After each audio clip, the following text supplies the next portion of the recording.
Let's talk about flexural strength.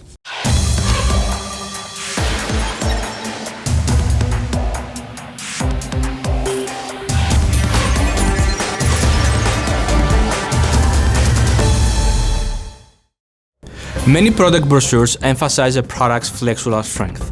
But what is flexural strength and why is it important?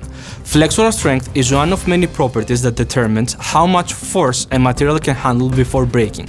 The higher the flexural strength, the better the material will likely withstand impacting forces from normal intraoral functions like chewing food.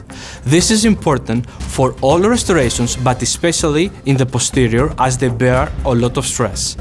When paired with stress testing, such as thermocycling, flexural strength is a great way to assess the material's ability to function as a part of a long-lasting restoration. And that's how you flex.